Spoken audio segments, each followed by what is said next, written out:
देखिए पहले हमें समझना है कि अगर ए कॉमा बी कॉमा सी ये आपके कंटिन्यूड है। क्या है?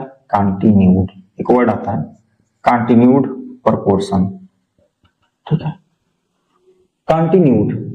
कंटिन्यूड का मतलब आता है, तो जब ये कंटिन्यूड आता है, जैसे मान लीजिए आगे बढ़ता जाएगा तो ए बाई बी, देखिए नीचे आ जाएगा ए बाई बी, और फिर यही यहाँ पे आएगा बी बाई सी। ठीक है, फिर मान लीजिए सी बाई डी, ऐसे ऐसे बढ़ता जाएगा, और कुल मिला के इसका जो डिनोमिनेटर है, इसका 7 वाले रेशियोज का जो फ्रैक्शनल है उसका न्यूमरेटर बन जाएगा। यहाँ पे बात है तो ए बन गया, यहाँ पे बात आएगा तो ऐसे यहाँ आ जाएगा, ऐसे। ठीक, कंटिन्यूड होता है। ठीक है, और जब कंटिन्यूड प्रोपोर्शन होता है तो अगर यहाँ पे 3 टर्म्स हैं तो ए रेशियो बी को ऐसे भी लिख सकते हैं, बी रेशियो सी। भाई वही बात है, वही बात है। ठीक है, वही बात है।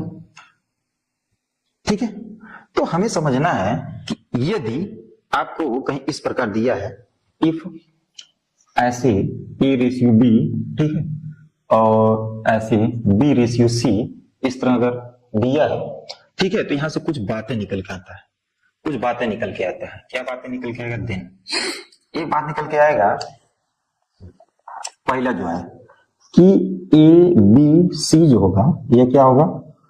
और कंटिन्यूड प्रोपोर्शन कहलाएगा। इफ एंड ओनली वाला कंडीशन है, कंटिन्यूड प्रोपोर्शनल। ठीक है, बात समझ में आ रही है? मतलब अगर यह बात है तो यह बात होगा, और यह है ठीक है। दूसरा बात आप समझिए, यहां पे जो सी होगा, सी ये यानी ये बात, ठीक है, यानी यह बात भी बोल सकते हैं। तो सी इज कॉल्ड थर्ड प्रोपोर्शन। ये ध्यान रखना, थर्ड प्रोपोर्शन, प्रोपोर्शन। ठीक है, ये क्या होगा? C is called third proportion to, किसका होगा भाई? सी जो होगा वो ए टू बी का होगा, ये ध्यान रखना है। ए और बी का ये थर्ड प्रोपोर्शन होगा, राइट? एंड यही जो होगा फोर्थ प्रोपोर्शन हो जाएगा। ठीक है, ठीक है, फोर्थ प्रोपोर्शन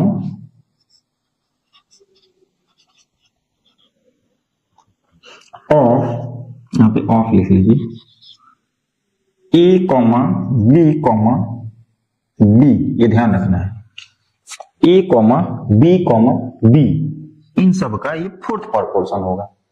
तो ये इंपॉर्टेंट है।